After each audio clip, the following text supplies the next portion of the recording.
আসসালামু আলাইকুম। সবাইকে স্বাগত জানাচ্ছি বিডি ভিউজে। আপনাদের সাথে আছি আমি সাবরিনা কাজী। কোভিড-19 মহামারীর কারণে বিশ্বব্যাপী অর্থনীতিতে চরম মন্দাভাব দেখা দিয়েছে, আর এর প্রভাব গিয়ে পড়েছে চাকুরির বাজারে। আর্থিক মন্দার কারণে 2020 সালে সারা বিশ্বে প্রায় 25 কোটি 50 লাখ মানুষ চাকরি হারিয়েছেন। বিশ্বের অন্যান্য অঞ্চলের চেয়ে উপসাগরীয় অঞ্চলের দেশগুলোর চাকরির বাজারে কোভিড-19 মহামারীর বিরূপ প্রভাব পড়েছে সবচেয়ে বেশি। কেমন আছেন উপসাগরীয় এলাকার প্রবাসী শ্রমিকরা, আজ জানাবো সেই তথ্য।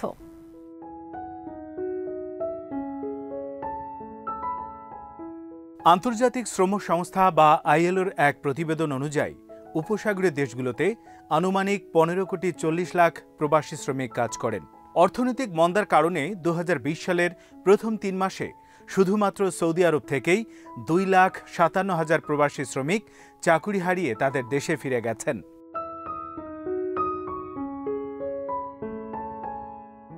চলতি বছর আরও 1 কোটি 20 লাখ প্রবাসী শ্রমিক চাকুরি হারিয়ে নিজ নিজ দেশে ফিরে যাবেন বলে সৌদি আরবের পরিসংখ্যান বিভাগের এক প্রতিবেদনে বলা হয়েছে।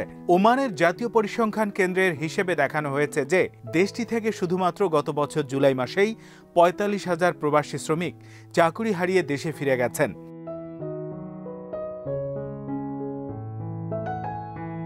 কুয়েতের দৈনিক আল কাবাস পত্রিকায় জানুয়ারি মাসে প্রকাশিত এক প্রতিবেদনে বলা হয়েছে 2020 সালের শেষ 3 মাসে দেশটি থেকে 83,500 বিদেশি শ্রমিক চাকুরি হারিয়ে তাদের দেশে ফিরে গেছে। করোনা ভাইরাস আঘাত হানার পর কুয়েতের সরকারি খাতে কর্মরত হাজার হাজার বিদেশি শ্রমিককে ছাঁটাই করা শুরু হয়।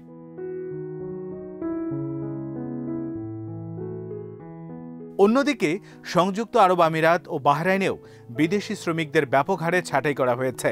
সেখানে বহু দোকানপাট বন্ধ হয়ে গেছে, অফিসগুলো খালি হয়ে গেছে। আরব আমিরাতে 2020 সালে জিডিপি সংকুচিত হয়েছে 9%। গত 1 বছরে উপসাগরীয় সহযোগিতা পরিষদ বা জিসিসি-ভুক্ত দেশগুলোর মধ্যে আমিরাতের অর্থনীতি কোভিড-19 এর কারণে সবচেয়ে বেশি ক্ষতিগ্রস্ত হয়েছে, যদিও অন্য দেশগুলোর অর্থনীতি যথেষ্ট ক্ষতি হয়েছে।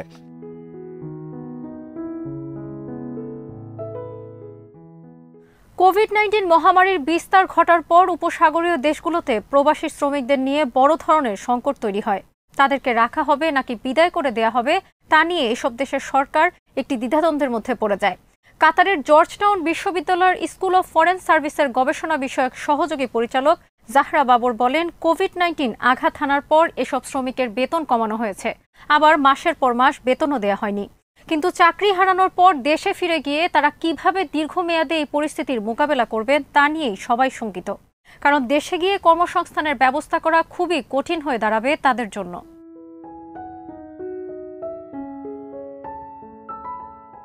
উপসাগরীয় অঞ্চলের দেশগুলোতে একসময় জনসংখ্যা ছিল খুবই কম। তখন এসব দেশ বিদেশি শ্রমিক আমদানি করত। বিশেষ করে নির্মাণ, স্বাস্থ্য, গৃহকর্ম, আতিথেয়তা সহ বিভিন্ন খাতে প্রচুর শ্রমিক আমদানি করা হতো। তেল ও গ্যাস বিক্রি থেকে অর্জিত অর্থ থেকে এসব শ্রমিকের বেতন দেয়া হতো।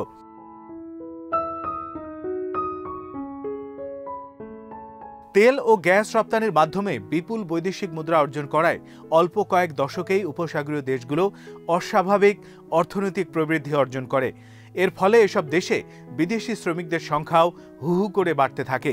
2018 সালে প্রকাশিত বিশ্বব্যাংকের এক প্রতিবেদনে দেখা যায় কাতারে মোট জনসংখ্যার 88%, সংযুক্ত আরব আমিরাতে 83% ও কুয়েতে 70% ছিল বিদেশি শ্রমিক। কেবলমাত্র সৌদি আরব ও ওমানে বিদেশি শ্রমিকদের তুলনায় স্থানীয়দের সংখ্যা ছিল বেশি। এই সংখ্যা সৌদি আরবে ছিল 70% এবং ওমানে ছিল 60%।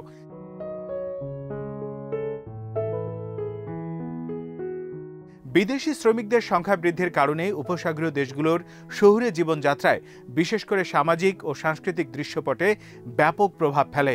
স্থানীয় জনগণ ও বিদেশি শ্রমিকদের মধ্যে সুসম্পর্ক গড়ে ওঠে। এসব দেশের সরকারগুলো বিদেশি বিনিয়োগ ও ভোক্তা আকর্ষণে তৎপর হয়ে ওঠে।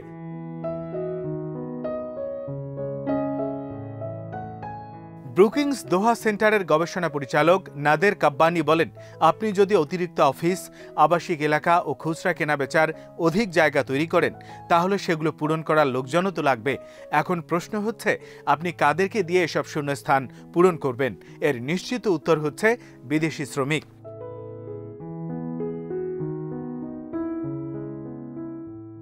কোভিড-19 মহামারীর কারণে উপসাগরীয় দেশগুলোর অর্থনীতিতে মন্দাবস্থা বিরাজ করছে। বিশ্বের জ্বালানির চাহিদা কমেছে তেল ও গ্যাসের দাম। এর বিরূপ প্রভাবে অফিস আদালত, শপিং মল ও অ্যাপার্টমেন্টগুলো এখন ফাঁকা পড়ে আছে। আর একই সঙ্গে শাসক ও শাসিতের মধ্যে দীর্ঘদিন ধরে চলে আসা সামাজিক চুক্তিও ক্রমশ ভঙ্গুর হয়ে উঠেছে বলেই স্পষ্টতই প্রতীয়মান হচ্ছে। এর প্রভাব পড়েছে বিদেশি শ্রমিকদের উপর।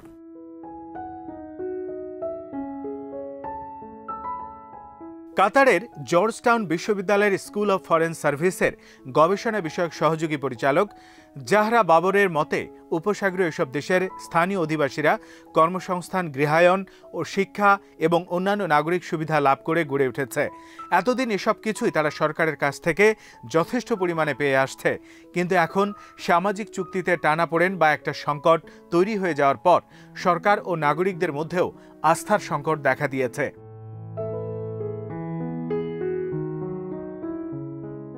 ব্রুকিংস দোহা সেন্টারের গবেষণা পরিচালক নাদের কাব্বানিও মনে করেন, এখন নাগরিকরা তাদের শাসকদের বলতে পারে যে তোমরা আমাদেরকে এই সুযোগ সুবিধা দিতে চেয়েছ, কিন্তু এখন আমরা তা পাচ্ছি না। এর ফলে তাদের মধ্যে ধীরে ধীরে একটা অসন্তোষ সৃষ্টি হতে শুরু করেছে। একটা সময় গিয়ে এই পরিস্থিতির জন্য বিদেশি শ্রমিকদের দোষারোপ করতে পারে।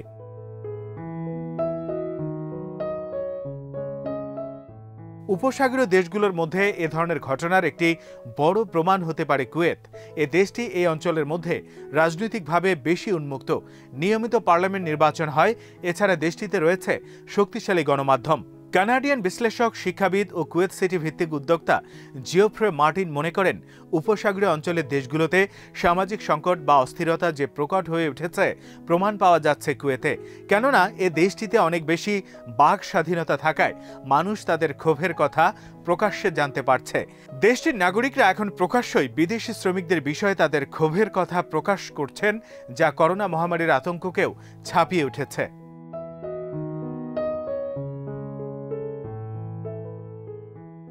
গত বছরের মার্চ মাসে যখন কোভিড-19 মহামারীর সূত্রপাত হয়, তখন কুয়েতের সাবেক পার্লামেন্ট সদস্য সাফা আল হাশেম প্রকাশ্যেই বলেছেন, কোভিড-19 আমাদের সমাজকে বিদেশি শ্রমিক মুক্ত করার সুযোগ এনে দিয়েছে।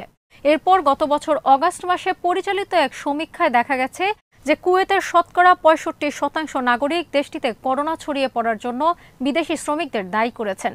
মাহবুলা সহ কুয়েত সিটির যেসব জেলায় বিদেশ শ্রমিক বেশি, সেসব জেলা সরকার লকডাউন করে রাখলেও এসব শ্রমিকের বিরুদ্ধে করোনা ভাইরাস ছড়ানোর এই অভিযোগ তোলা হচ্ছে।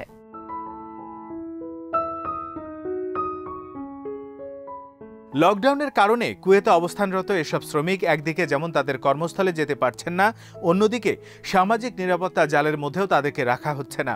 জিওফ্রে মার্টিন জানান, অবরুদ্ধ এসব এলাকায় খাদ্য সামগ্রী বিতরণের সমবায় ভিত্তিক দোকানপাটও নেই। তিনি নিজের উদ্যোগে এসব শ্রমিকদের মধ্যে জরুরি খাদ্য সামগ্রী বিতরণের ব্যবস্থা করেন।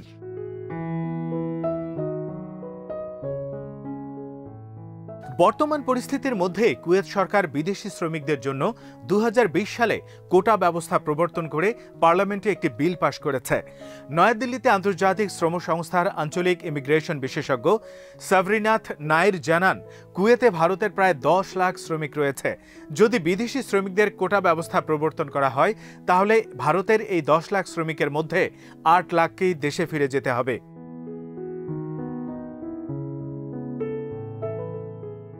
বিদেশে শ্রমিক পাঠানোর ক্ষেত্রে বিশ্বের শীর্ষস্থানীয় দেশগুলোর মধ্যে ভারত একটি।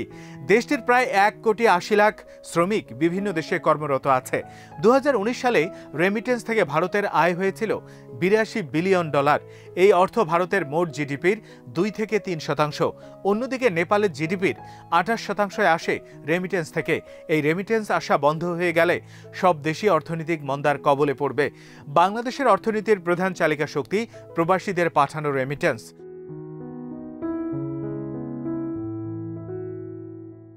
প্রবাসী বাংলাদেশিরা শুধু উপসাগরীয় বা মধ্যপ্রাচ্যের দেশগুলোতেই নয়, ইউরোপের বিভিন্ন দেশেও কোভিড-19 কেন্দ্রিক বৈরী পরিস্থিতির কবলে পড়েছেন। তারা একদিকে কর্মস্থলে যেতে পারছেন না, অন্যদিকে তাদের বাসায় পর্যাপ্ত পরিমাণ খাদ্য সামগ্রীও নেই। ফলে তাদেরকে এক দুর্বিষহ পরিস্থিতির মোকাবেলা করতে হচ্ছে।